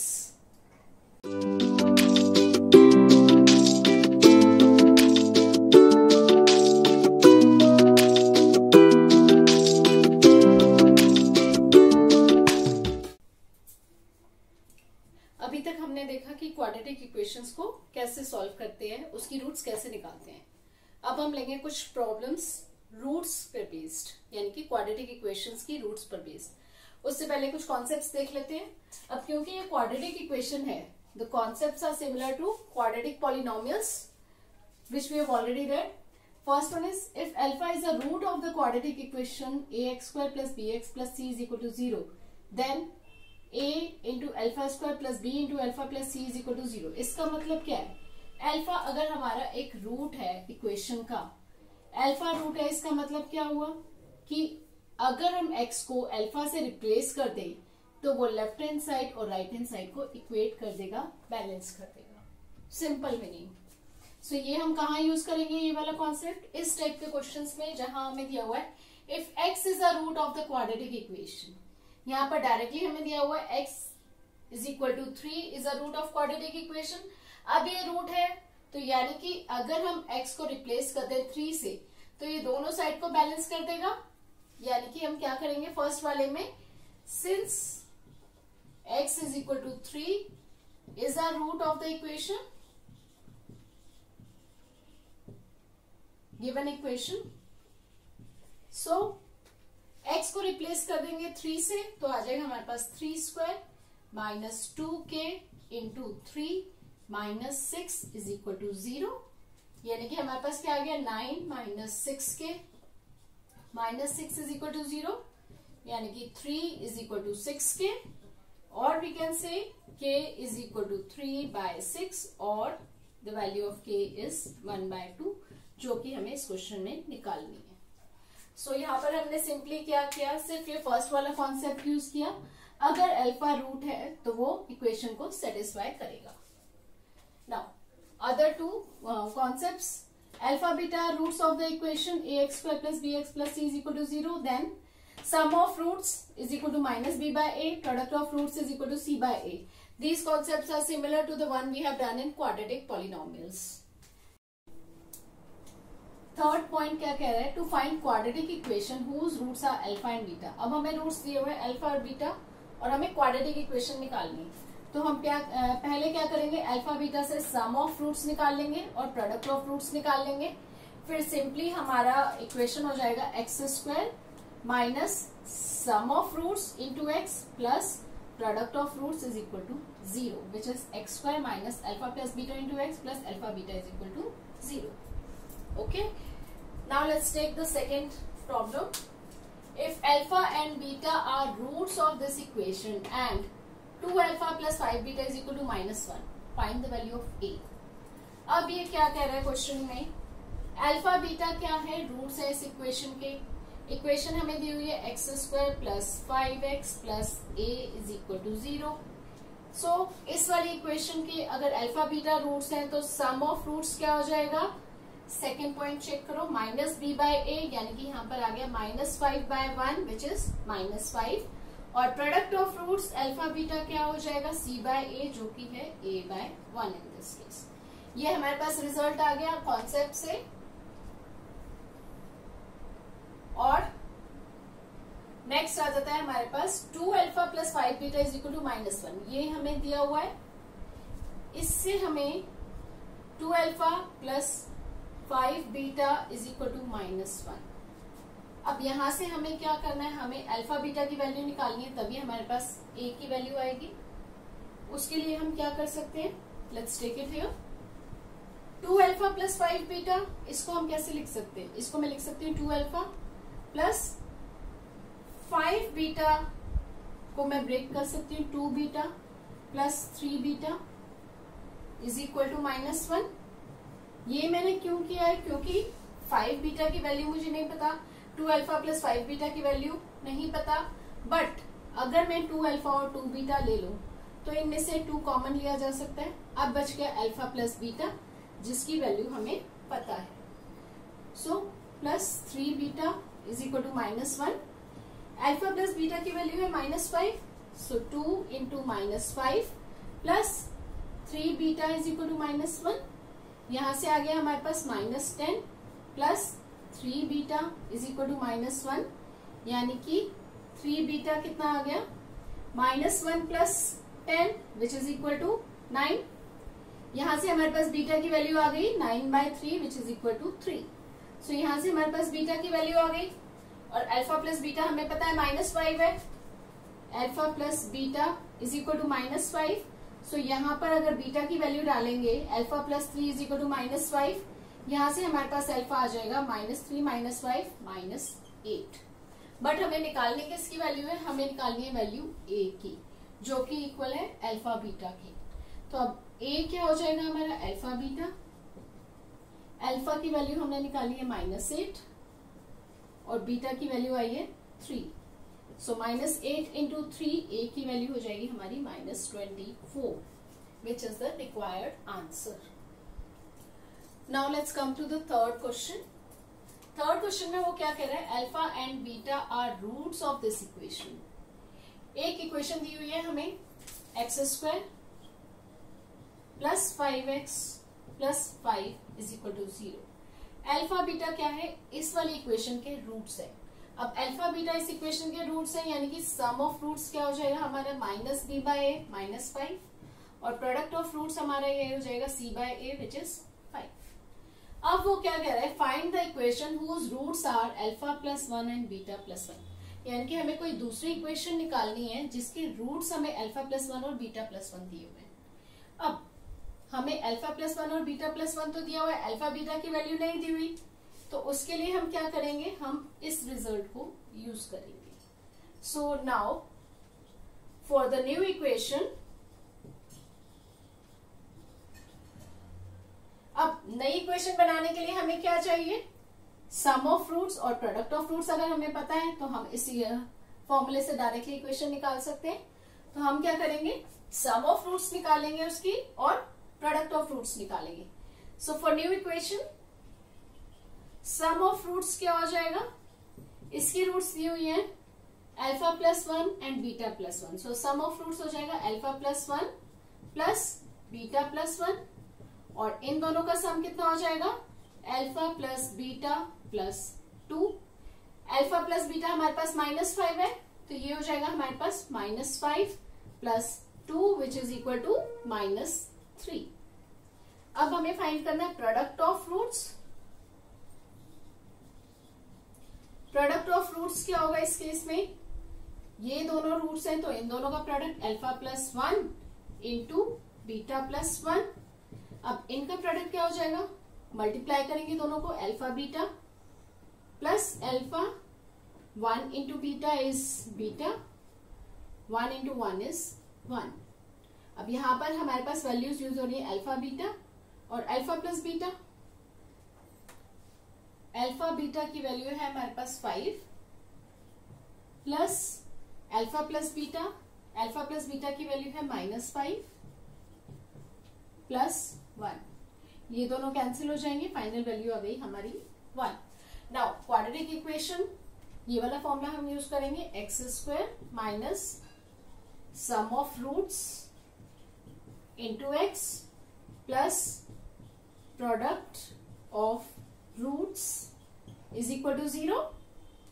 सो हमारे पास final equation क्या आ जाएगी, x² minus सम क्या है हमारा -3, सो -3x plus product आया हमारा 1 is equal to 0, यानी कि x² plus 3x plus 1 is equal to 0। इसका मतलब क्या हुआ, ये हमारी इक्वेशन है जिसके रूट्स हैं अल्फा प्लस 1 और beta plus 1। Okay, now let's take the fourth problem. Find the value of p for which one root of the quadratic equation px² minus 14x plus 8 is equal to 0 is 6 times the other root. अब ये क्या कह रहा है, equation हमें दी हुई है px² minus 14x plus 8 is equal to 0। इसमें हमें वैल्यू फाइंड करनी है p की, जिसमें कि one root of this equation is 6 times the other root. तो अगर हम दो रूट ले लेते हैं, let alpha and beta be the two roots. इस कंडीशन के अकॉर्डिंग क्या है, एक रूट 6 टाइम्स है दूसरी वाली रूट के, तो लेट अल्फा जो है वो 6 टाइम्स है दूसरी वाली रूट के बीटा। ठीक है, अब क्योंकि हमें अल्फा बीटा रूट्स लिए हैं इस इक्वेशन के, तो यहां से हमारे पास सम ऑफ रूट्स क्या आ जाएगा, अल्फा प्लस बीटा आ जाएगा -b/a, तो आ गया हमारा 14/p, और प्रोडक्ट ऑफ रूट्स क्या आ जाएगा, अल्फा बीटा जो कि है हमारा c/a विच इज 8/p। अब हमें क्या करना है, हमें p की वैल्यू निकालनी है। अल्फा की वैल्यू हमें पता है which is equal to 6 beta, तो हम यहां पे डाल सकते हैं। So 6 beta into beta is equal to 8/p। यहां से हमारे पास क्या आ गया, beta square is equal to 8/6p। अब यहां से हम क्या कर सकते हैं, अल्फा की वैल्यू है 6 beta, 6 beta plus beta is equal to 14p, 14/p। तो ये हो गया हमारा 7 beta is equal to 14/p। यहां से हम बीटा की वैल्यू निकाल लेंगे, बीटा की वैल्यू हो जाएगी 2/p। अब हमें इन दोनों इक्वेशंस को साइमल्टेनियसली सॉल्व करना होगा p की वैल्यू के लिए। बीटा की वैल्यू हमारी ये आ गई, ये वैल्यू हम यहां पर डाल देंगे। सो फ्रॉम 1 and 2 बीटा की वैल्यू इधर सब्स्टिट्यूट करेंगे, 2/p का whole square is equal to 8/6p। So we get 4/p square is equal to 8/6p। Let's simplify this, this goes by 2 से कैंसिल करेंगे, 3 4 और ये 4 कैंसिल हो जाएगा हमारा। अब हमारे पास क्या आ गया, क्रॉस मल्टीप्लाई करने के बाद 3p is equal to p square, यानी कि p square minus 3p is equal to 0। Taking p common, p -3 is equal to 0, यानी कि p की वैल्यू या तो 0 है या फिर p की वैल्यू है 3. So here we get the two values of p in this case. So these are the two values. The value of p for which one root of the equation is 6 times the other root. हमारे पास ये दो values आई हैं, तो क्या हम ये दोनों values accept कर सकते हैं इस केस में? चेक करते हैं. p क्या है यहाँ पर? p है हमारा x स्क्वायर का कोफिशिएंट. और जब भी हम क्वाड्रेटिक इक्वेशन की बात करते हैं, हम कंडीशन रखते हैं कि a यानी कि x स्क्वायर का कोफिशिएंट 0 नहीं होना चाहिए. तो ये वैल्यू हमारी p की नहीं हो सकती, क्योंकि coefficient of x square can not be 0. तो परमिसिबल वैल्यू हमारी सिर्फ रह गई p की 3. So therefore p is equal to 3 is the required value for this question.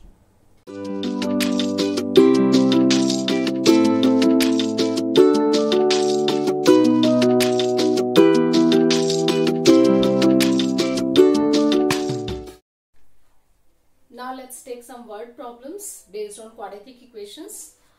Now I have taken some word problems which have already come in previous year CBSE papers. Let's start. First one, if the sum of two natural numbers is 8 and their product is 15, find the numbers. अब ये क्या कह रहा है? दो natural numbers हैं जिनका सम जो है वो 8 है और प्रोडक्ट है 15.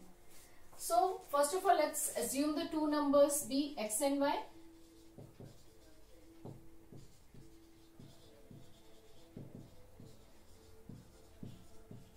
यानी कि उन दोनों का सम कितना है? x plus y is equal to 8 and their product is 15, यानी कि xy is equal to 15. अब यहां से हम x या y की वैल्यू निकाल सकते हैं. यहां से हमारे पास y की वैल्यू आ जाएगी 8 माइनस एक्स, जो हम पुट करेंगे सेकेंड इक्वेशन में. So x into 8 minus x is equal to 15. Let's mark this as 1 and please mention here from equation 1. अब इसको सॉल्व करेंगे तो हमारे पास क्वाड्रेटिक इक्वेशन आ जाएगी 8x minus x square is equal to 15, यानी कि x square minus 8x plus 15 is equal to 0. Factorising it, we get the factors 5 and 3. So x square minus 5x minus 3x plus 15 is equal to 0. यानी कि इसके factors आ जाएंगे x minus 3 and x minus 5, जिससे हमारे पास x की values आ जाएंगी 3 और x is equal to 5. अब x की वैल्यू अगर 3 है तो y की वैल्यू क्या हो जाएगी? 8 minus 3 which is equal to 5. x की वैल्यू अगर 5 है तो y की वैल्यू आ जाएगी 8 minus 5 which is 3. So the required numbers are 3 and 5. एक नंबर 3 है तो दूसरा 5 है. फर्स्ट अगर हम 5 ले रहे हैं तो सेकेंड नंबर हमारा 3 आ रहा है. So there is just one pair. 3 and 5 are the required numbers. Let's take the second one. Second वाले में वो क्या कह रहा है? Difference of the two numbers is 4. अब पहले हमारे पास सम था, अब है हमारे पास difference. Difference of two numbers. जब भी हम डिफरेंस की बात करते हैं तो हमें ये मेंशन करना होगा कि कौन सा नंबर बड़ा है. So let x and y B the two numbers.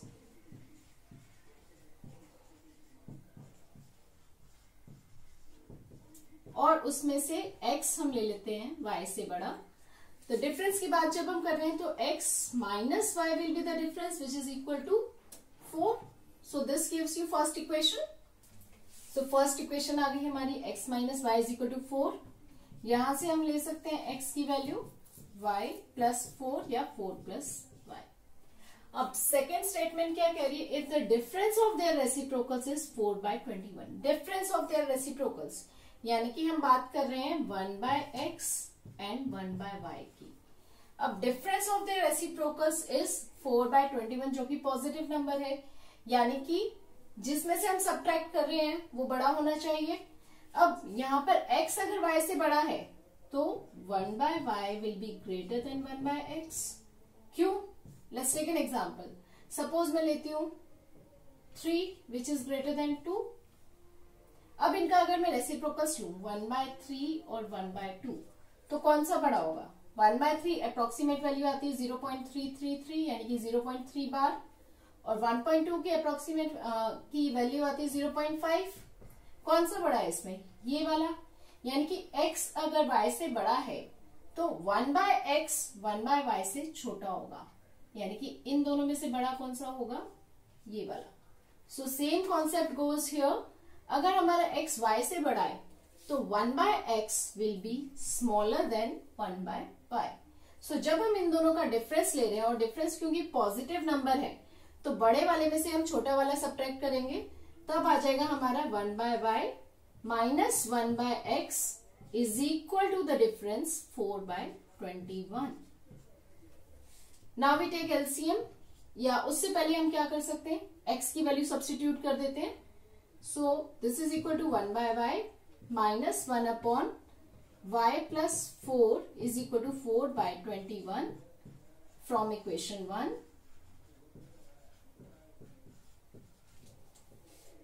Now taking LCM, y plus 4 minus y upon y square plus 4y is equal to 4/21।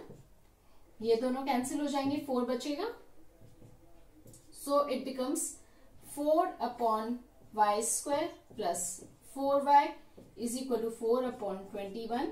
4 gets cancelled, so हमारे पास इक्वेशन आ जाएगी y square plus 4y minus 21 is equal to 0।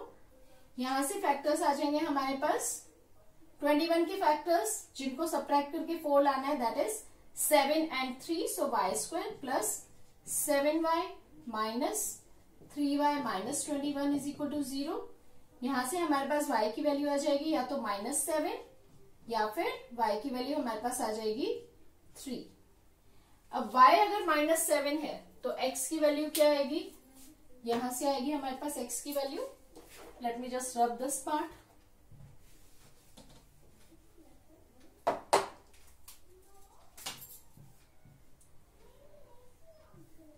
अब y अगर हमारे पास -7 है तो x हो जाएगा हमारे पास -7 प्लस 4 विच इज -3, और y अगर हमारे पास आया है 3 तो x की वैल्यू हो जाएगी 3 प्लस 4 7।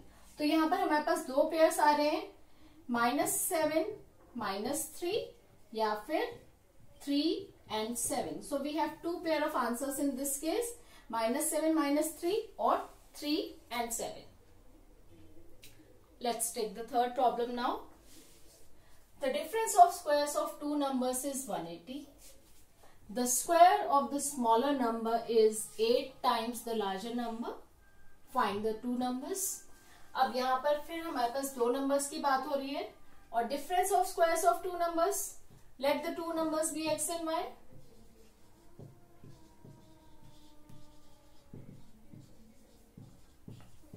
इसमें भी क्योंकि हमें स्मॉलर नंबर भी चाहिए, बिगर नंबर भी चाहिए, so let's take x be greater than y। ठीक है, अब वो कह रहे हैं difference of squares of the two numbers is 180।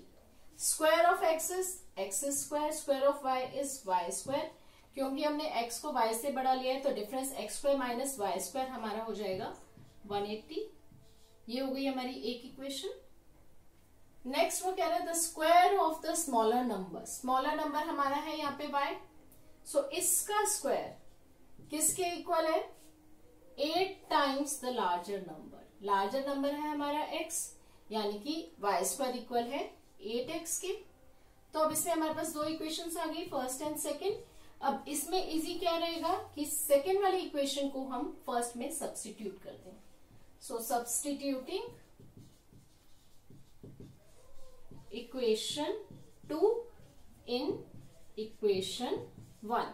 अब हमारे पास आ जाएगा x square minus 8x plus 180, left side में ले आएंगे -180 is equal to 0 which is a quadratic equation. Splitting the middle term, 180 के फैक्टर्स हो जाएंगे हमारे पास x square minus 18x plus 10x minus 180 is equal to 0, यानी कि हमारे पास आ गए x के factors x minus 18 into x plus 10 is equal to 0 in this case. Factors आ गए x minus 18 and x plus 10। यहां से x की दो वैल्यूज आ जाएंगी, x इज ईदर 18 और minus 10। So let's consider each value one by one. x अगर हम 18 लेते हैं तो y स्क्वायर की वैल्यू है 8x, यहाँ पर y स्क्वायर हो जाएगा 8 into 18. And 8 into 18 is how much? That's equal to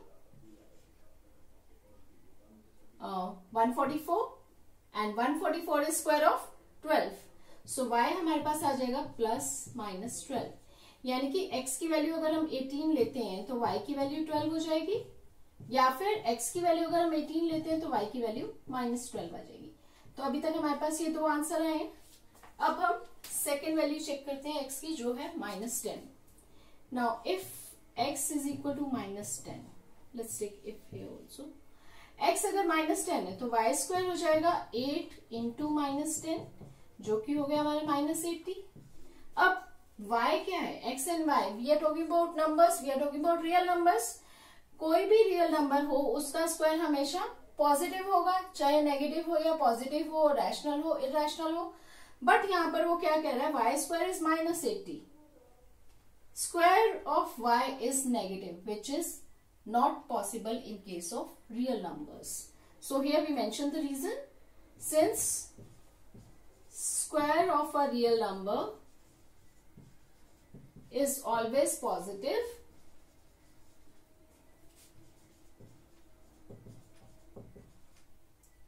therefore no real value of y satisfy this equation.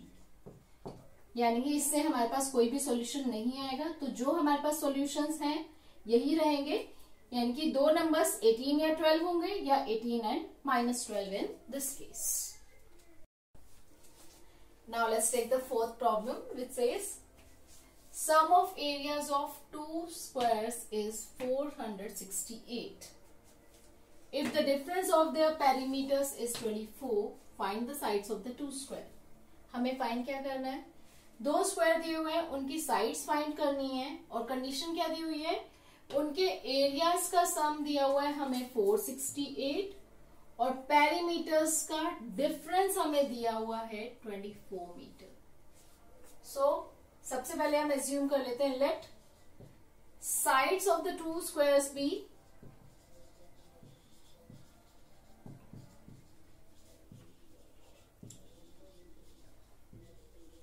x and y meters respectively. अब वो क्या है? Sum of areas of the two squares, यानी कि x square plus y square is equal to 468, और difference of their perimeters. Again difference of their perimeters, let's assume x is the bigger side. So perimeter क्या हो जाएगा? First वाले का 4x हो जाएगा, सेकेंड वाले का 4y हो जाएगा. अगर x बड़ी है तो 4x माइनस 4y आ जाएगा difference, which is equal to 24. अब यहाँ इसको हम फर्दर सिंप्लीफाई कर सकते हैं. 4 कॉमन लेके कैंसिल कर देंगे दोनों साइड से, तो x माइनस वाई आ गया हमारे पास 6. Further I can say x is equal to 6 plus y. अब ये मैं फर्स्ट इक्वेशन में सब्स्टिट्यूट कर सकती हूँ. Substituting x is equal to y plus 6 in equation 1.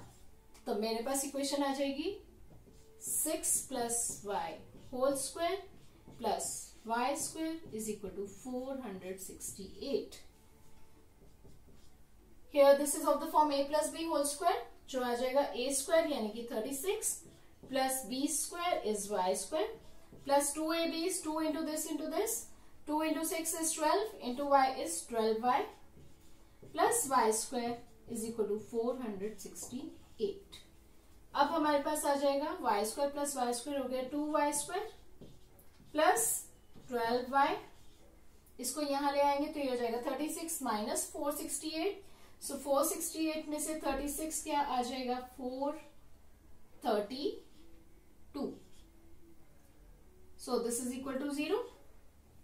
Now both all these numbers are divisible by 2. So let's divide throughout by 2 and simplify the equation. तो वो हमारी आ जाएगी y स्क्वायर, यहां आ जाएगा प्लस 6y, यहां आ जाएगा माइनस 216 इज इक्वल टू 0. अब now this is a quadratic equation. Factorising 216, factorise करने के लिए if you are not able to find out the factors directly, what you can do is find the prime factors of this number. This goes by 2, we get 108. Again by 2, we get 54. Again by 2, we get 27. Again, this goes by 3, we get 9. This goes by 3, we get 3. And this goes by 3, we get 1. अब हमें इनमें से factors में से pairs लेने हैं जिनका difference हमारे पास 6 आए. Let's choose the number. अगर हम 8 इंटू 27 लेते हैं तो डिफरेंस नहीं आएगा हमारे पास 6. Let's try some other number. तो इधर से आपको हिट एंड ट्राई करके फैक्टर्स निकालने होंगे जिनका प्रोडक्ट तो 216 आएगा और डिफरेंस 6 आना चाहिए. अब इनका हम हिट एंड ट्रायल से फाइंड करेंगे कौन से फैक्टर्स हम ले सकते हैं. अगर मैं लेती हूँ 3, 3 और 2, ये हो गए 9, 18 और रिमेनिंग फैक्टर्स बचे 2 into 2 4 into 3 12, 18 and 12. Yes, the difference is 6. So यहां पर मैं ले सकती हूँ y square plus 18y minus 12y minus 216 is equal to 0. This was for your understanding purpose. Now this is of the form y plus 18 into y minus 12 is equal to 0. यानी कि y की value या तो minus 18 आएगी या फिर 12 आएगी. Can we accept this y as minus 18? यहाँ पर x और y क्या है हमारे sides of a square. Side of a square cannot be negative, so this is rejected. Since side cannot be negative, so हमारे पास y की value आ गई 12. अब हमें x की वैल्यू फाइंड करनी है. x की वैल्यू हम कहाँ से फाइंड करेंगे? सिंप्लीफाइड फॉर्म से. Let's take this as equation 3. Now from equation 3 we get x is equal to 6 plus y यानी कि 6 plus 12 which gives you 18. Therefore, sides of the squares are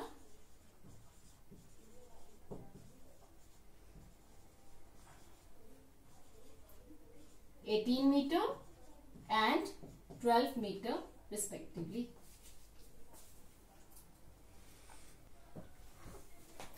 Now let's take the fifth one. It says in a class test, sum of A's marks in Hindi and English is 45. हम किसकी बात कर रहे हैं? कोई भी person है A, उसके मार्क्स की हिंदी और इंग्लिश में. Let's take Hindi here and English here. अब वो क्या कर रहे हैं फर्स्ट लाइन में? In a class test sum of A's marks in Hindi and English is 45. अगर हम हिंदी में x ले लेते हैं, इंग्लिश में y ले लेते हैं, तो टोटल हमारा हो जाएगा 45. यानी कि इक्वेशन आ जाएगी x plus y is equal to 45. अब वो क्या कह रहा है? If he had 1 more mark in Hindi, यानी कि 1 नंबर ज्यादा होता हिंदी में, तो कितने हो जाएंगे? x plus 1 mark less in English. English में थे पहले y, अब 1 नंबर और कम हो गया उसमें से, तो कितने हो जाएंगे? y minus 1. टोटल कितना हो जाएगा इन दोनों का सम? अब वो क्या कह रहे हैं? The product of the marks would have been 500. अब इस केस में टोटल नहीं दिया हुआ, इस केस में प्रोडक्ट दिया हुआ है. यानी कि x plus 1 into y minus 1 is equal to 500. अब यहां से हम y की वैल्यू निकाल सकते हैं. y हमारे पास आ जाएगा 45 minus x. Let's take this as first. यहां से हम y की वैल्यू डालेंगे तो यहां पर क्या आ जाएगा? x प्लस 1 इंटू वाई है हमारा 45 minus x minus 1 as it is equal to 500. Mention it from equation 1.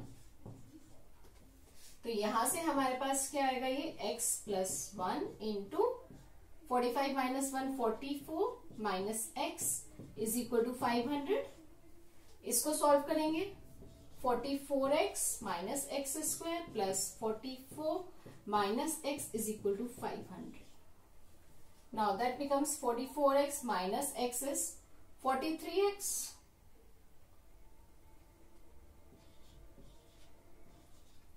Minus x square plus 44 is equal to 500. Now let's transpose everything on right hand side.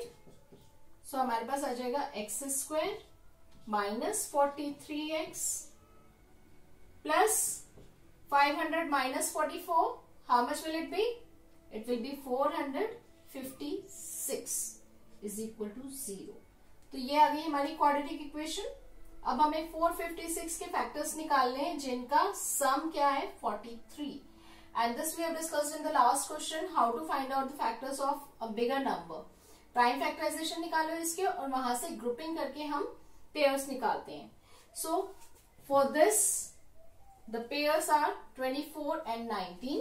I am writing it directly. x square 24 and 19 are the two numbers whose product is this and the sum is 43. So I take x square minus 24x minus 19x plus 456 is equal to 0. यहां से हमारे पास आ जाएगा x minus 24 into x minus 19 is equal to 0. यानी कि x की value या तो 24 है या फिर x की वैल्यू 19 है.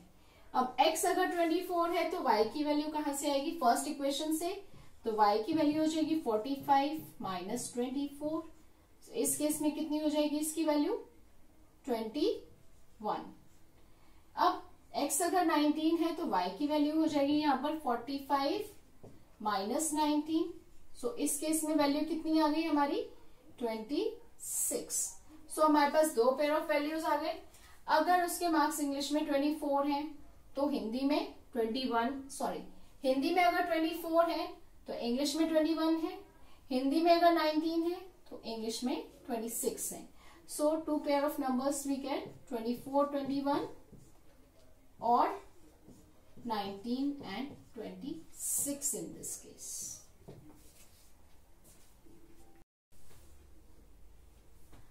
Let's take few more problems based on quadratic equations only. Sixth one, a train travels 360 km at uniform speed. If speed had been 5 km per hour more, it would have taken 1 hour less for the same journey. You have to find out the usual speed of the train. So, सबसे पहले हम assume कर लेते हैं usual speed जो train की है वो x किलोमीटर पर आवर है. So let the usual speed of the train be x kilometre per hour. अब स्पीड है x किलोमीटर पर आवर और डिस्टेंस कितना कवर करना है? 360 kilometres. So distance is equal to 360 kilometre. अब इस speed से 360 किलोमीटर अगर कवर करना है तो टाइम कितना लगेगा?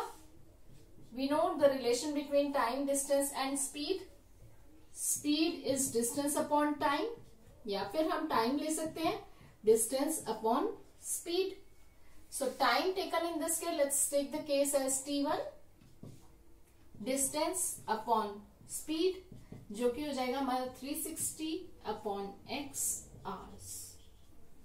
अब वो क्या कह रहा है कि if the speed had been 5 kilometre per hour more. Now let's take the second case. इस केस में स्पीड कितनी है? Speed is 5 kilometre per hour more, यानी कि स्पीड इस केस में हमारी हो गई, पहले x थी 5 किलोमीटर पर आवर ज्यादा होगी यानी कि x plus 5 kilometre per hour. Time taken is 1 hour less, but distance कितना है? डिस्टेंस सेम है. Distance in this case is also 360 kilometre. So इस केस में टाइम कितना लगेगा? Let's take time in this case be t2 which is again is equal to distance upon speed. तो हो गया हमारा 360 अपॉन x प्लस 5 आवर्स. अब वो क्या कह रहा है कि इस केस में time taken would be 1 hour less for the same journey, यानी कि ये वाला जो टाइम है ये इससे 1 hour लेस है. तो इसको हम कैसे डिपिक्ट करेंगे?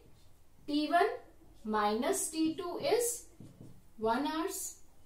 t1 है हमारा 360 अपॉन x और t2 है हमारा 360 upon x plus 5 is equal to 1. This gives you the equation. Now let's take 360 common and take LCM, which gives you x plus 5 minus x upon x into x plus 5 is equal to 1. X gets cancelled. 360 into 5 is 1800 is equal to x square plus 5x. यहां से हमारे पास quadratic equation आ जाएगी x square plus 5x minus 1800 is equal to 0.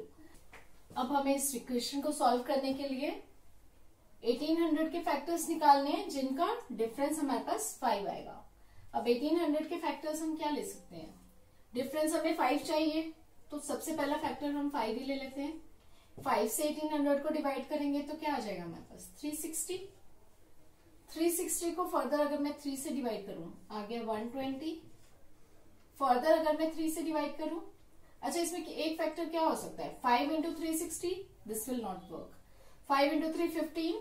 15 अगर हम 120 ले तब भी डिफरेंस 5 नहीं आएगा. सो फर्दर हमें इसको ब्रेक करना है, तो 120 is divisible by 3, we get 40. अब ये चेक कर लेते हैं. 5 इंटू 3 15. 15 into 3 is 45. अगर हम इसको एक फैक्टर लें और दूसरा फैक्टर 40 ले, तब 45 एंड 40 द डिफरेंस इज 5. हम ये फैक्टर्स ले सकते हैं. तो यहां पर हम कंसीडर करेंगे x square plus 45x minus 40x minus 1800 is equal to 0. अब अगर यहाँ पर हमारा ये नहीं आया होता तब हम इसको फर्दर ब्रेक करके कंटिन्यू करते रहते जब तक कि हमारे पास रिक्वायर्ड फैक्टर्स नहीं आ जाते. वन वे इज दैट कि हम ये फैक्टर्स फाइंड करके करते हैं. दूसरा क्या कर सकते हैं, हम गेस वर्क कर सकते हैं. 1800 हमारे पास नंबर है, 0 0 आ रहा है तो 10 10 के मल्टीपल्स हैं, बट क्योंकि हमें 5 चाहिए तो 10 10 के मल्टीपल्स वर्क नहीं करेंगे. 20 माइनस 30 इज 10. 30 minus 40 is 10. सो 10 के मल्टीपल्स का डिफरेंस जब भी आप लोगे 10 आएगा, 5 कभी नहीं आएगा. तो इसमें हम क्या कर सकते हैं, एटमोस्ट एक 10 का मल्टीपल ले सकते हैं और दूसरा फैक्टर फाइंड कर सकते हैं. तो इसमें हमें गेस वर्क करना होगा थोड़ा सा. अगर हम 40 इंटू 40 लेते हैं, 40 इंटू 40 हो जाता है हमारा 1600, which is very near to this, but it is not 1800. और हमें एक फैक्टर 5 भी चाहिए. तो लेट्स ट्राई समथिंग एल्स. एक 40 की जगह हम 45 अगर ले लें तो 45 इंटू 40 हमारे पास क्या हो जाएगा? 4 इंटू 45 इज 180 और ये हो गया हमारा 1800. So this type of guess work you can also check to make your calculations easier rather than following the traditional and logical method of prime factorization. अब यहां पर हमारा क्या आ गया? X square plus 45x minus 40x minus 1800 आ गया. अब इसमें से x कॉमन लिया, x प्लस 45 आ गया. इसमें से माइनस 40 कॉमन लिया, x प्लस 45 आ गया. तो हमारे पास फैक्टर्स आ गए x plus 45 and x minus 40, जहां से हमारे पास x की वैल्यूज आ जाएंगी माइनस 45 और x is equal to 40. x हम क्या कंसीडर कर रहे हैं? स्पीड. स्पीड नेगेटिव नहीं हो सकती, so this is rejected. So the required value we are getting is 40. Therefore usual speed is 40 kilometre per our.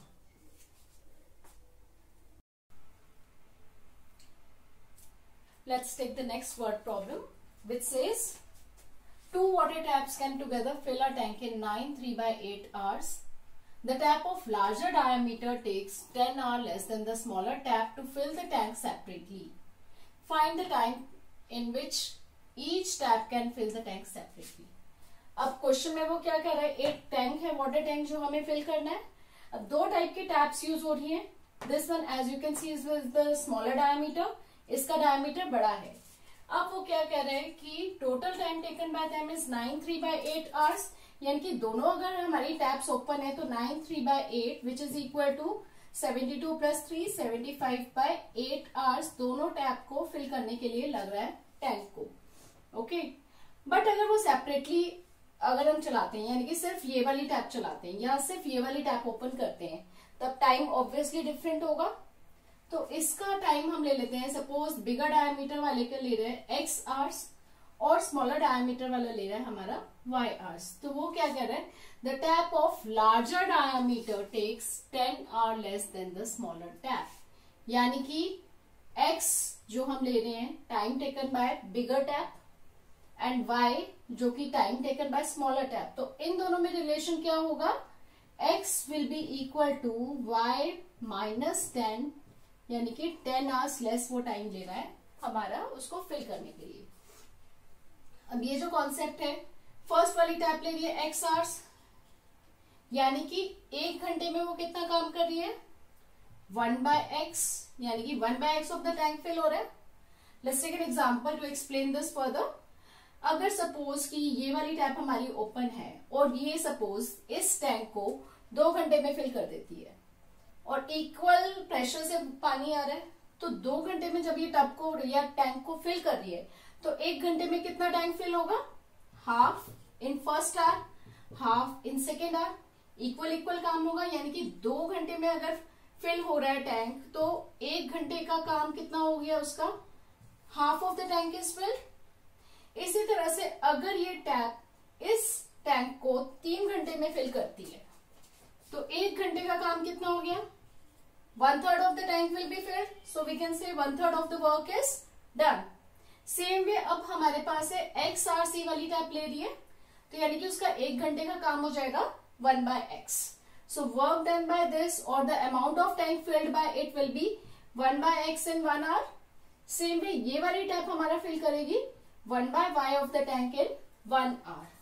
Now let's see how to frame equation from this. First of all we have assumed x as let time taken by the tap with larger diameter is equal to x hours and time taken by the tap with smaller diameter be y hours. अब इन दोनों का relation हमने किया था x is equal to y minus 10, जिससे आ गई है हमारे पास फर्स्ट इक्वेशन। अब वर्क डन की उससे अगर हम देखें, work done by this tap in 1 hour is 1/x, work done by this tap in 1 hour is 1/y. So total work done by both taps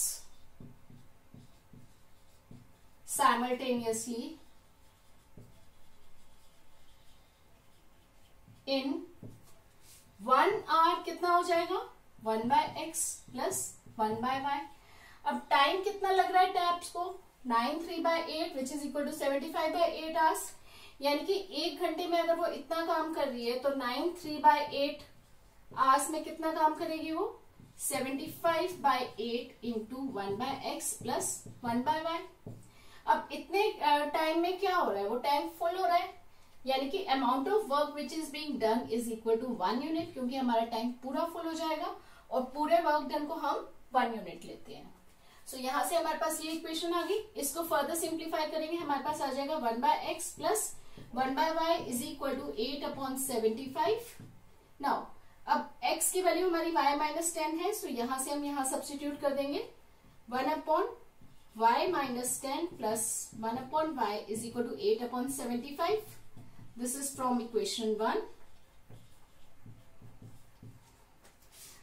Now we take LCM, y square minus 10y. So this becomes y plus y minus 10 is equal to 8/75. So which further becomes 2y minus 10 into 75 is equal to 8 into y square minus 10y. Multiplying it further, we get 150y minus 750 is equal to 8y square minus 80y. यहां से हमारे पास equation आ जाएगी इसकी।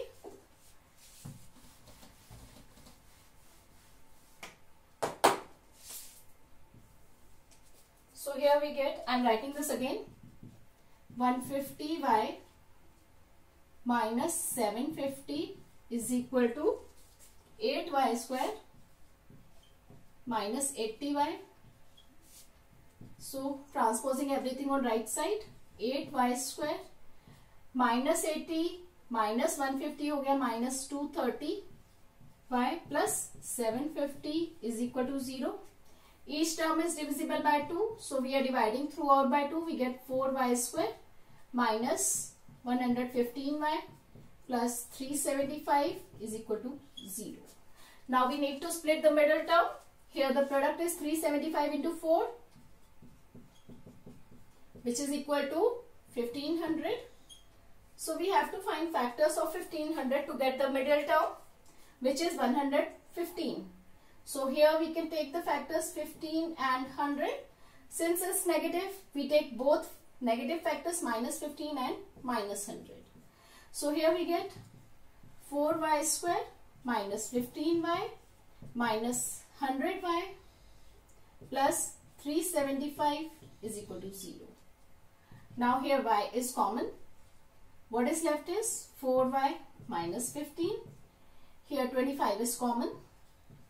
We are left with 4y again minus 15 is equal to 0. So the factors here we get 4y minus 15 and y minus 25 is equal to 0.